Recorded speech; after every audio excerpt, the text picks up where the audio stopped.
Ibu Saudara. Nah, kita sama-sama mau bahas pesan Tuhan buat kita, saya Bapak Ibu Saudara, di minggu ini. Judulnya agak unik ya. Sedikit dari sekian banyak orang. Katakan sama-sama, sedikit dari sekian banyak orang. Ya, apa ini maksudnya ya?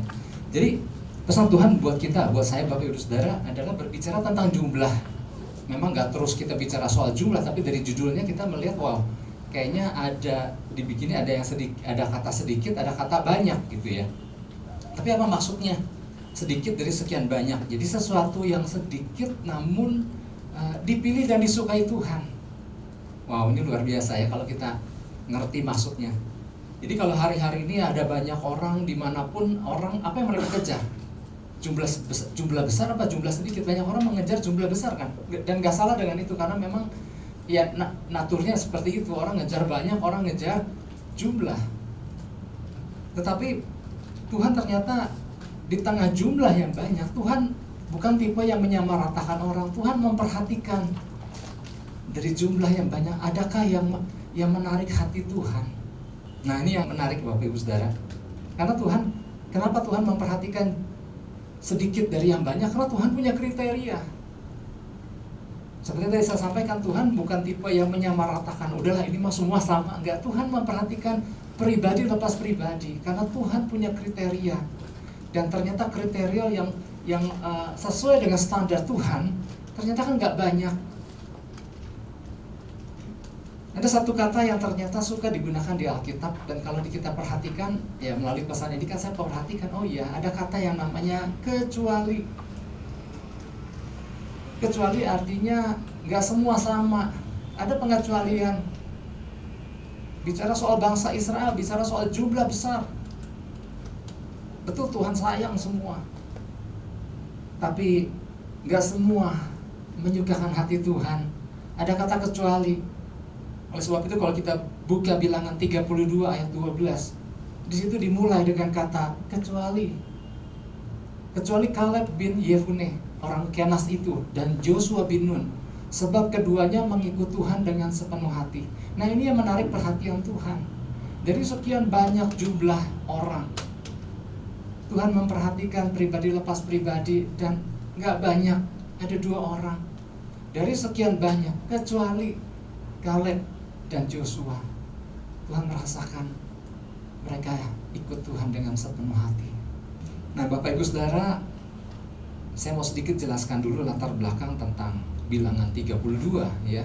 Karena di dalam Bilangan 32 ini perkara Yosua dan Kaleb ini disebut lagi. Padahal kan peristiwa mereka kan terjadinya kan di Bilangan 13-14 kan, kalau kita perhatikan tentang 12 pengintai.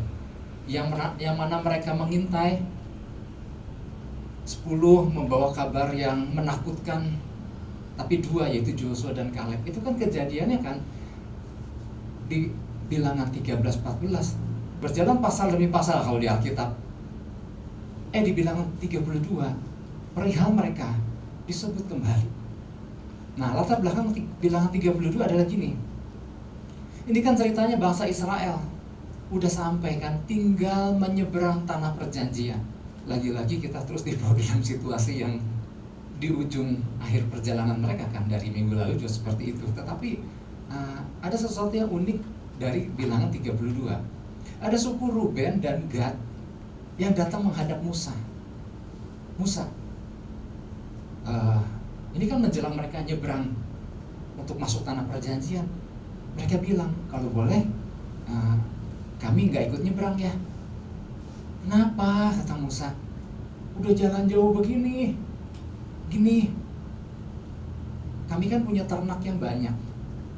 Suku Ruben dan Gad itu bukan suku terbesar. Mereka adalah suku yang mungkin nomor 9-10 dari 12 suku kan. Dari kalau bicara soal besar, mereka bukan suku yang besar, tapi mereka merasa punya ternak yang banyak. Itulah sebabnya waktu mereka ada di wilayah di mana mereka sebentar mau nyebrang, mereka bilang, kayaknya subur ya tempat ini ya.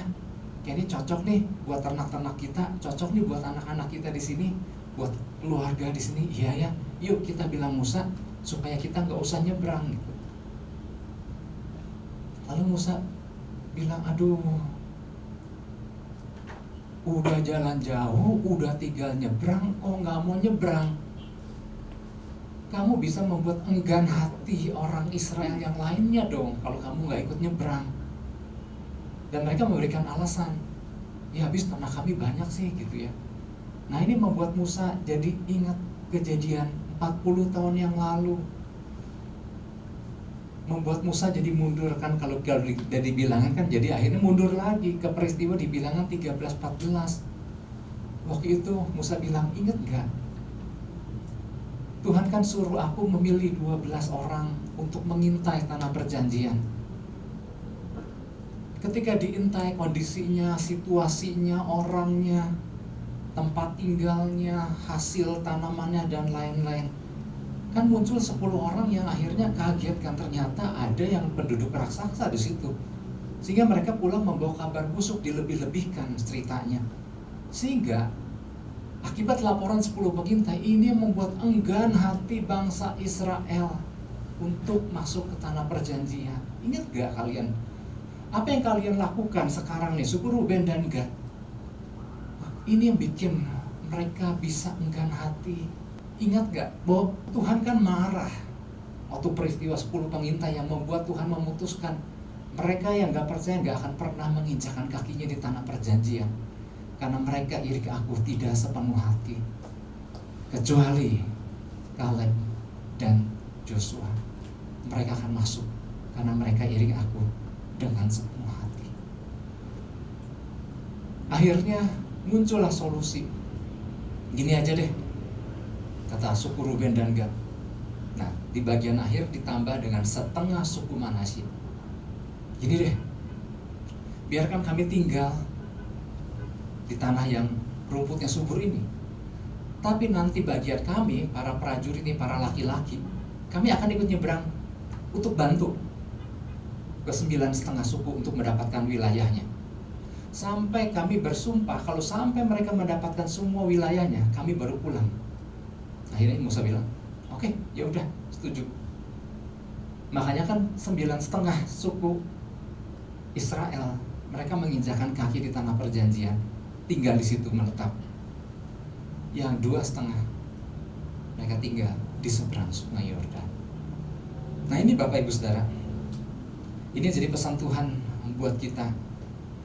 Jadi gini, keteguhan hati dan keseriusan seseorang di dalam mengiring Tuhan tetap menjadi fokus perhatian Tuhan sampai hari ini. Jadi bagi Tuhan bukan seberapa banyak jumlah orang yang mengikut Dia, puji Tuhan dengan hal itu, namun buat Tuhan seberapa serius hati seseorang itu jadi sesuatu yang penting. Bicara soal Kaleb dan Yosua tetap menjadi, makanya kejadian yang udah 40 tahun lalu sama Musa diungkit lagi. Tuhan murka loh sama yang lain, sama yang 10, karena bisa mempengaruhi seluruh bangsa, tetapi Yosua dan Kaleb. Jadi sosok Kaleb dan Yosua tetap menjadi sebuah contoh keteladanan akan teguhnya hati seseorang di tengah ketidakpercayaan sebuah bangsa. Ini gak main-main karena bicara tentang 2 orang menghadapi seluruh bangsa. Udah bukan mayoritas lah, bukan soal minoritas lagi, udah kecil bener. Tapi buat Tuhan, ini menarik perhatian Tuhan sekali. Karena mereka ternyata iring Tuhan dengan sepenuh hati. Jadi di tengah ketidakpercayaan sebuah bangsa yang hatinya udah berbalik dari Tuhan dan siap melempari mereka dengan batu, tapi mereka tetap dengan kepercayaan yang enggak, kita tetap akan memasuki tanah perjanjian itu. Meskipun mereka raksasa dan kita belalang, kita telan habis. Nah, ingatkan pesan Tuhan minggu lalu, karena mereka tahu siapa Tuhan mereka. Nah, memang nggak mudah Bapak Ibu Saudara mempertahankan pendapat melawan jumlah orang yang jumlahnya begitu besar. 2 orang lawan 1 bangsa. Kalau kita perhatikan ya, 12 pengintai ini, siapa sih 12 pengintai? Ternyata 12 pengintai adalah orang-orang pilihan Tuhan. Kalau kita lihat di dalam Bilangan 13 ayat 3, ini kan sebetulnya bukan orang sembarangan nih, 12 pengintai ini. Di sini dikatakan, lalu Musa menyuruh mereka dari padang gurun Paran sesuai dengan titah Tuhan. Semua orang itu adalah kepala-kepala di antara orang Israel. Jadi muncul 12 orang dari 12 suku yang adalah kepala dari masing-masing suku, termasuk Joshua, termasuk Kaleb. dan termasuk 10 yang lain. Mereka semua adalah pemimpin-pemimpin. Berarti Joshua sebagai kepala dari suku, dia punya pengikut nggak? Joshua kan dari Efraim, Kaleb dari Yehuda, punya pengikut nggak? Anggota sukunya banyak jumlahnya, Yehuda termasuk yang banyak, Efraim termasuk jumlah banyak. Tetapi ketika mendengar kabar dari 10 pengintai, sisa mereka tinggal, bukan 2 suku Yehuda dan Efraim percaya kepada Yesus, enggak, tinggal 2 orang. Ya sama Musa sih. Tapi kan dalam hal 12 kan ya, Tuhan lihat, ya ampun, tinggal sisa 2. Kemana anak buah Joshua, kemana anak buah Kaleb? Ke bawah semua dengan perkataan busuk daripada 10 pengintai. Benar-benar suatu hal yang sangat tidak seimbang. Dan mereka ketika berhadapan dengan mayoritas yang sebagian pegang batu. Jadi soal urusan pegang batu ini memang urusan dari zaman dulu. Orang-orang wilayah sana senang pegang batu sampai hari ini. Kalau kita lihat kan di berita, selalu nanteng batu gitu ya. Dan buat Joshua dan Kaleb gak takut dengan hal itu, karena mereka percaya siapa pribadi yang mereka iring dan janji apa yang dia berikan. Dan Tuhan bilang, wow, Joshua dan Kaleb ini lain jiwa yang ada pada mereka. Nah ini Bapak Ibu Saudara, memang kalau kita perhatikan di Alkitab, ternyata Yesus pun di perjanjian baru kadang-kadang nggak selalu harus melibatkan 12 murid kan. Di dalam kasus-kasus tertentu, Yesus butuh orang-orang memang bisa support dia sungguh di dalam sebuah peristiwa penting. Kalau kita perhatikan Markus 5 ayat 37 dan kita lihat 36. Kalau baca 36 pasti tahu nih. Tetapi Yesus tidak menghiraukan perkataan mereka dan berkata kepada kepala rumah ibadat, jangan takut, percaya saja. Ini bicara tentang peristiwa Yairus, ya, anaknya yang udah mati. Ketika Yesus lagi menuju rumah Yairus, dari keluarga Yairus udah bilang, udah gak usah repotin guru, anakmu udah mati.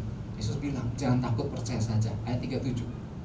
Yesus yang lagi bersama 12 murid, lalu Yesus tidak memperbolehkan seorang pun ikut serta, kecuali ada Petrus, ada Yakobus, dan Yohanes, 3 orang yang dilibatkan. Di dalam peristiwa-peristiwa penting tertentu, Tuhan butuh orang-orang yang sungguh mau support, sungguh orang-orang yang percaya akan apa yang akan Yesus lakukan. Saya pernah jelaskan hal ini kan, waktu mereka tiba di rumah Yairus, ada orang-orang udah pada nangis karena kematian anak Yairus. Lalu Yesus bilang, kenapa kalian nangis? Ya, anaknya udah mati. Yesus bilang, ini anak gak mati, ini lagi tidur. Oh, diketawain, wah, udah jelas mati, dibilang tidak. Oke. Yesus bilang, yang gak percaya keluar, yang ketawa keluar, yang mengolok-olok keluar. Maka hasilnya tinggal 6 orang yang masuk ke dalam ruangan di mana anak Yairus terbaring mati. Di situ mujizat terjadi karena terlibat orang-orang yang semua percaya dengan apa yang akan Yesus lakukan. Yesus gak butuh jumlah besar, Yesus butuh jumlah orang-orang yang percaya sepenuh hati dengan apa yang Yesus mau lakukan, yang sepakat dengan Yesus. Jadi ternyata di zaman perjanjian baru, zaman sekarang, lewat pesannya Tuhan ingatkan, ada satu kata, kecuali. Tuhan memilih, bukan Tuhan memilih, bukan Tuhan senang dengan jumlah kecil. Orang yang pas dengan kriteria Tuhan ternyata gak banyak, sedikit dari jumlah yang banyak. Oleh sebab ini mari Bapak Ibu Saudara, apa yang dimaksud dengan ketika Tuhan bilang lewat Musa, Joshua dan Kaleb, dia mengiring Tuhan dengan sepenuh hati. Apa yang dimaksud dengan sepenuh hati? Yang pertama, minimal pagi ini kita akan bahas 2 hal yang dimaksud dengan iring Tuhan dengan sepenuh hati. Yang pertama gini, bukan sekedar asal mengiring Tuhan, namun memberikan hati sepenuhnya kepada Tuhan. Itu yang dikatakan sepenuh hati. Saya ambil dari mana? Saya ambil dari Bilangan 32 ayat 12. Cuman saya lihat versi The Message. Versi The Message di bagian terakhir dikatakan, they follow me. Mereka semua ikut aku. Tapi bedanya Joshua dan Kaleb, their hearts were in it. Hati mereka ada di dalamnya. Hati Kaleb dan Joshua, semua seiring Tuhan. Kaleb dan Joshua juga semua iring aku. Tapi yang ada yang naruh hati di dalam pengiringannya gak banyak loh, cuma 2 orang. Apa yang membuat seseorang bisa melakukan sesuatu dengan maksimal, dengan hasil yang luar biasa sekaligus memuliakan Tuhan. Ya, ketika seseorang melakukannya atas dasar mencintai apa yang dia kerjakan dan sadar siapa yang mempercayai pekerjaan itu dan bagi siapa pekerjaan itu dipersembahkan, itu yang membuat hasil menjadi beda.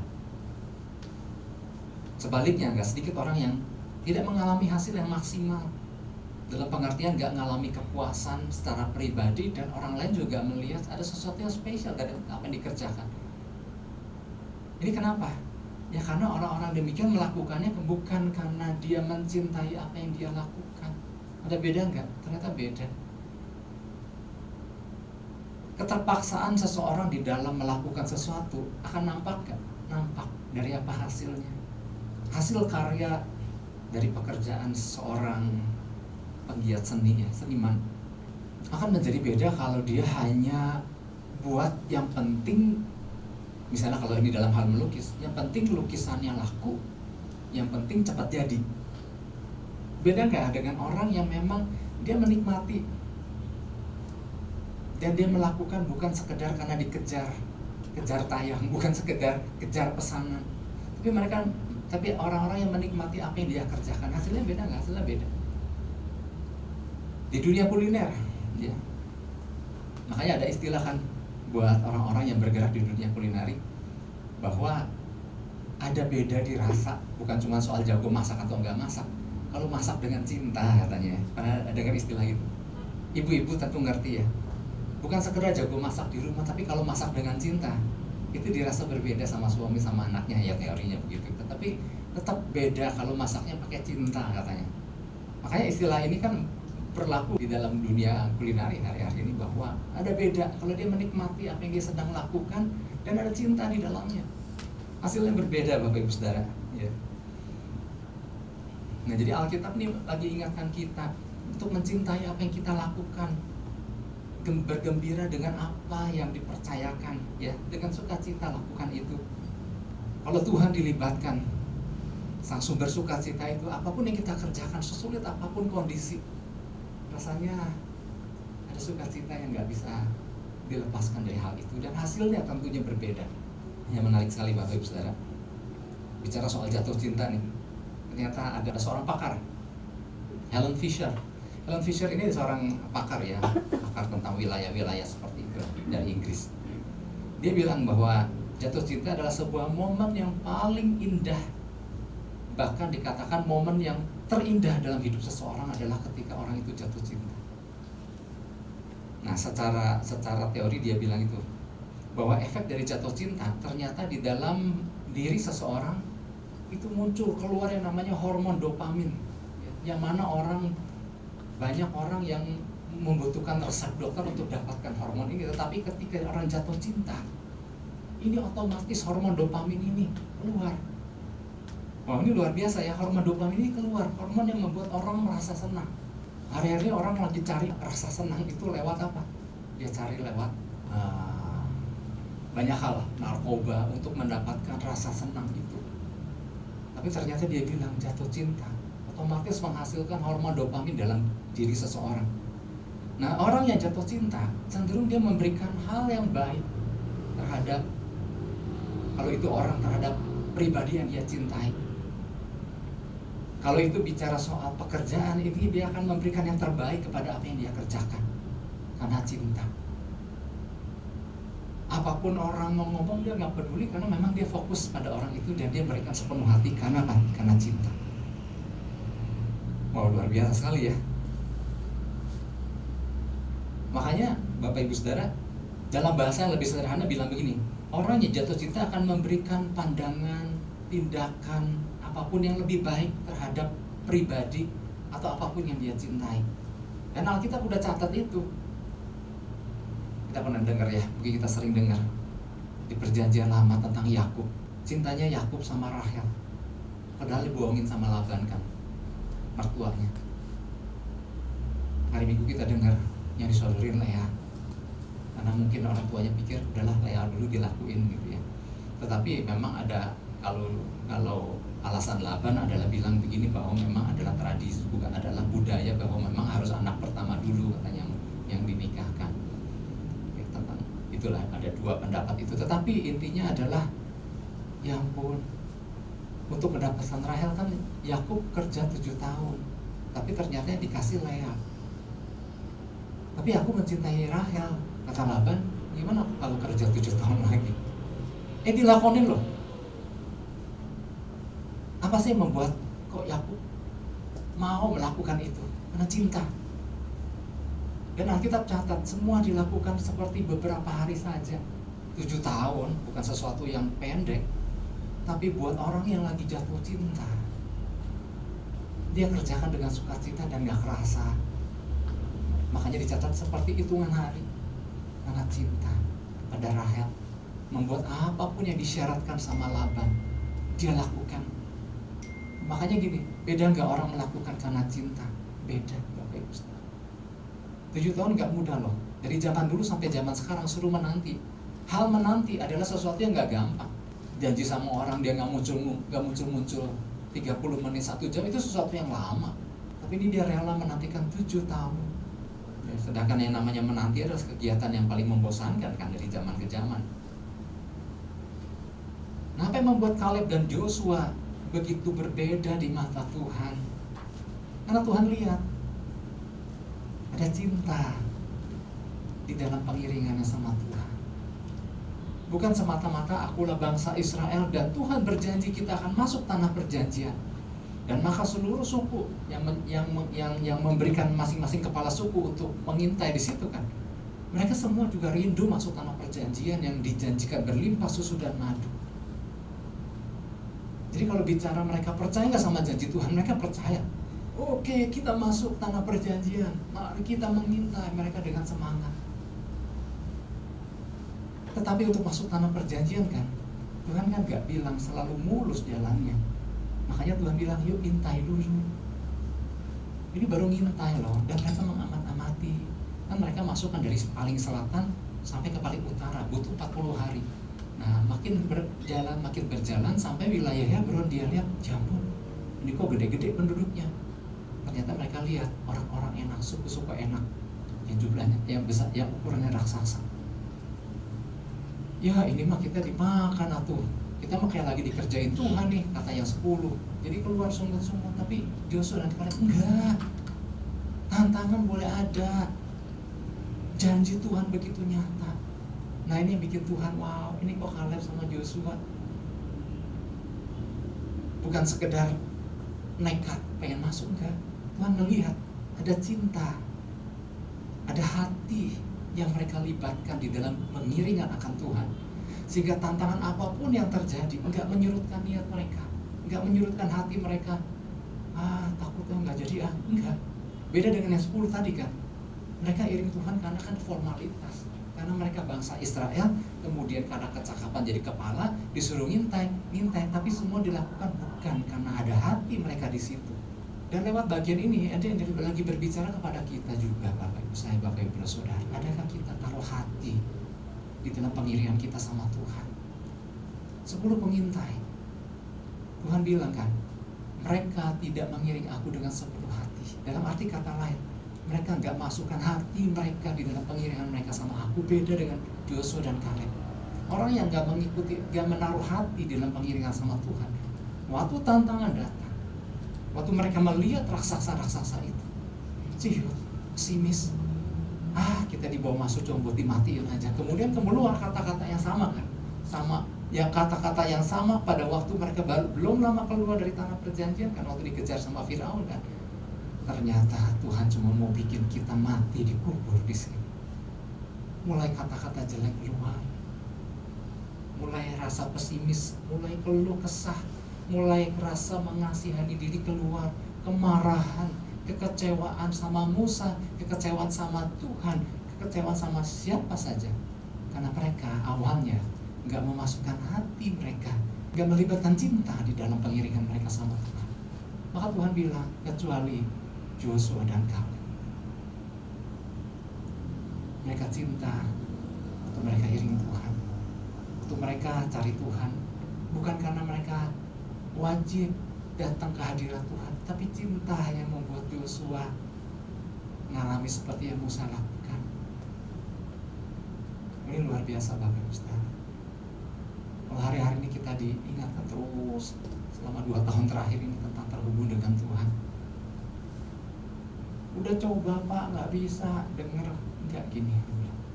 Kita renungkan kasih Tuhan sama kita. Kalau kita tangkap kasih Tuhan, waktu kita datang bukan sekedar pengen dengar suara, datang karena rindu, karena cinta di dalamnya. Kita akan begitu mudah untuk tangkap apa sih maksud pribadi yang kita cintai. Karena gini Bapak Ibu Saudara, buat saya si boy yang di bawah,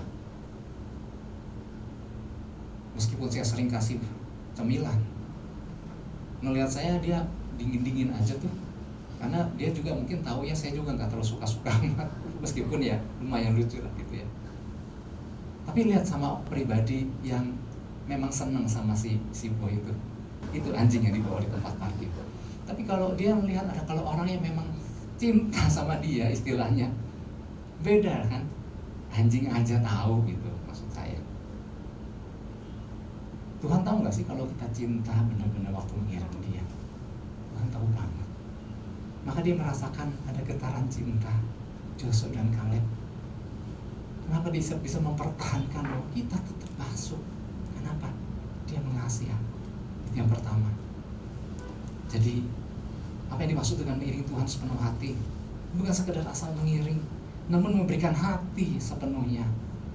Ada hati yang dilibatkan, ada cinta yang dilibatkan. Yang kedua, apa yang dimaksud dengan sepenuh hati? Bukan sekedar coba-coba mengiring Tuhan, namun sebuah kebulatan tekad.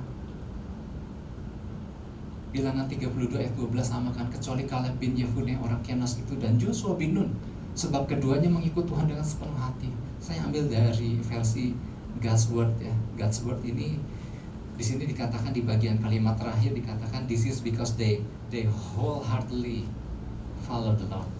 Dia iring Tuhan dengan benar-benar suatu sepenuh hati, suatu kebulatan tekad. Udah tanpa kompromi gitu. Maksudnya sekali ikut Yesus tetap Yesus, sekali ikut Tuhan tetap ikut Tuhan. Jadi udah bulat tekadnya.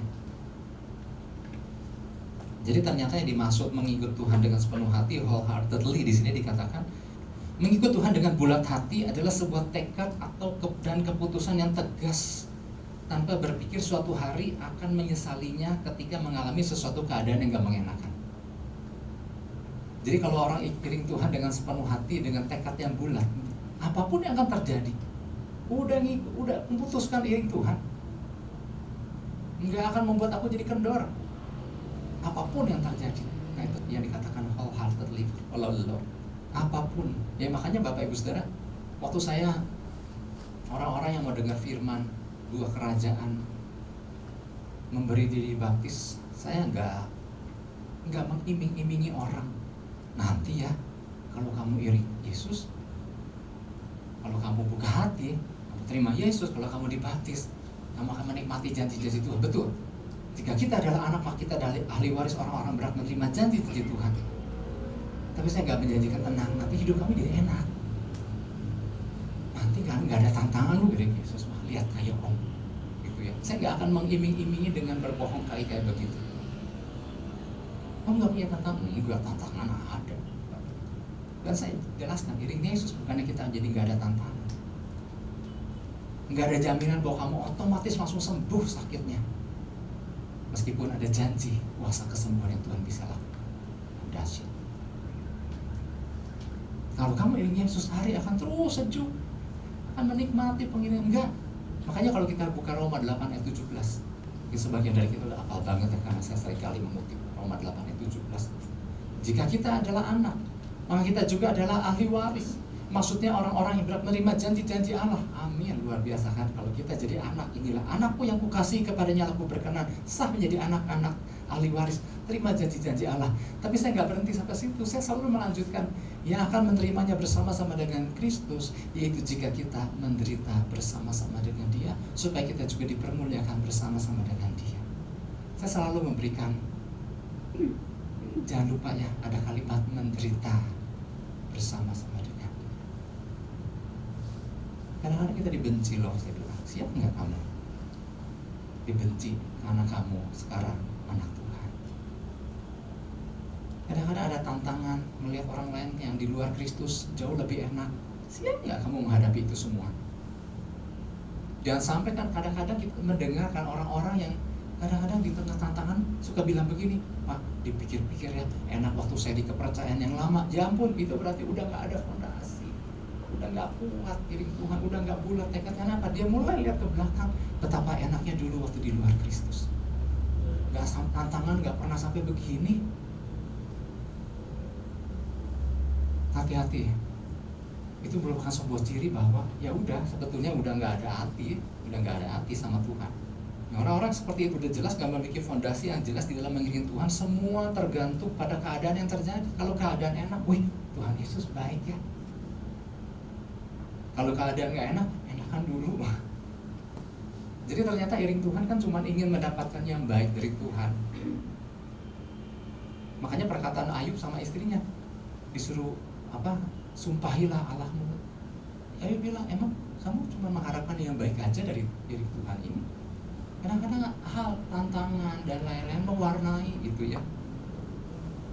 Nah, dibutuhkan oleh sebab itu apa? Komitmen, kebulatan tekad atau komitmen yang kuat di dalam mengiring Tuhan. Jadi waktu kita oleh kemurahan Tuhan kita buka hati iring Tuhan, itu ada sebuah kebulatan tekad. Ya udah, apapun yang terjadi kemudian, gak membuat aku jadi mundur.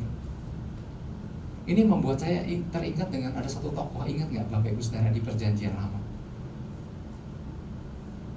Waktu dia dihampiri oleh Elia untuk ikut Elia. Ya Elisa lah pastilah kalau udah Elia kata. Elisa waktu awal iring Tuhan, dia dihampiri oleh Elia. Elia melemparkan jubahnya yang luar biasa itu.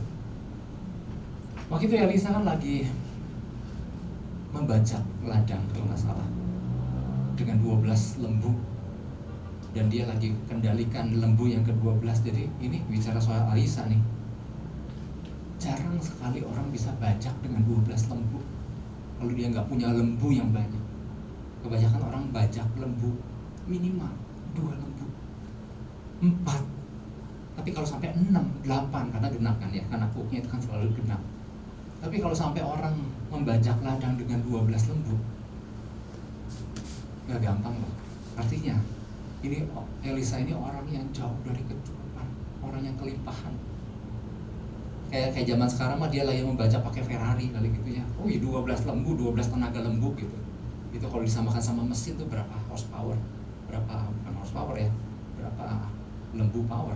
Tetapi ketika dia memutuskan iring Tuhan, kita melihat ada sebuah kebulatan tekad. Aku pamit dulu ya sama orang tuaku. Ya silakan. Setelah itu dia menjamu Elia untuk makan dulu. Ingat nggak apa yang dia suguhin sama Elisa? Ini aku masakin ya, masakan lembu terbaik. Ternyata lembu yang mana yang dia? Lembu yang dia tunggangi tadi. Pakai bahan bakarnya apa? Pakai bahan bakar cook tadi, udah dipotong-potong sama dia, dipakai kayu bakar, terus dia masak lembu, hasil potongan lembu yang dia tumpangi tadi. Artinya apa gitu? Dari sini kita melihat Elisa waktu iring Tuhan, dia udah gak mau lihat ke belakang. Dia gak mau mikir lagi, enak dulu ya punya 12 lembu dengan cooknya, dengan kayu-kayu terbaik. Oh, udah gak pikir, dia udah patahin semua. Sekali dia melangkah ke depan, dia akan terus melangkah ke depan tanpa dia melihat ke belakang. Wah, ini dahsyat. Ini komitmen namanya. Gak ada hati surut. Keren banget Bapak Ibu Saudara. Ya, di dalam hal apapun ternyata gini, komitmen kita tuh diuji. Di dalam pekerjaan, kadang-kadang kan gak selalu hasil yang kita harapkan. Di situ komitmen kita diuji. Di dalam pernikahan, komitmen kita diuji. Apakah hanya sekedar coba-coba kawin, ternyata ya nggak enak, nggak jadi ya udahan. Oh enggak. Makanya kan di dalam bimbingan pranikah saya ngomong pahit dulu. Ini urusan 60 tahun kamu bersama-sama dengan pasangan. Makanya ternyata nggak sekali dua kali ya. Saya menghargai keputusan daripada calon-calon pengantin yang akhirnya mungkin ada sekitar 3 pasang ya. Ya kalau di total yang memutuskan, Pak, kalau gitu saya enggak dulu ya. Setelah saya timbang-timbang, nggak apa-apa, saya bilang silakan. Lebih baik pikir, masak-masak, tanya Tuhan sungguh-sungguh, apakah benar ini pasangan yang Tuhan kehendaki. Kenapa? Sekali melangkah, pantang untuk menjadi surut.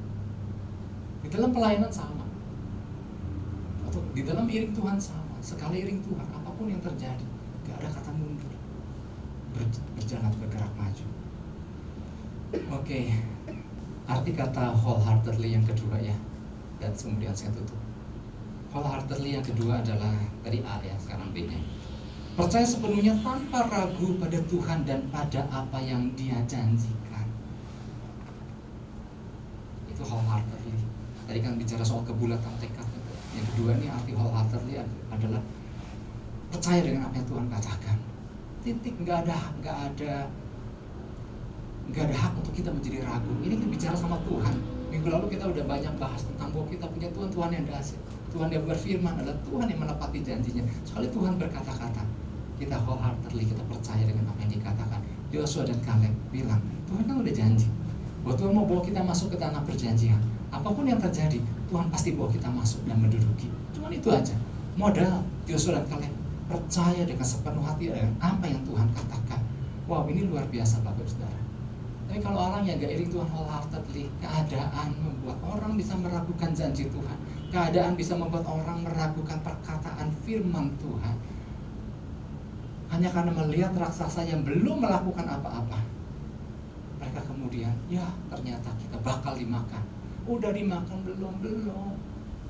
Apakah raksasa itu nyerang? Alkitab gak punya nyatet bahwa raksasa itu serang. Belum apa-apa, baru ngelihat dari jauh, udah undur. Apapun tantangan yang dihadapi hari-hari ini Bapak Ibu Saudara, kita menghadapi tantangan yang bersama-sama, pandemi, orang-orang yang terpapar, yang terdampak dan lain-lain. Tetapi mungkin secara pribadi juga tantangan-tantangan tersendiri. Tetapi kalau kita iring Tuhan wholeheartedly, dengan segenap hati, kita tetap percaya apa yang Tuhan janjikan, Tuhan berkuasa untuk menggenapi. Yang percaya katakan amin. Kita beri tepuk tangan buat Tuhan Yesus.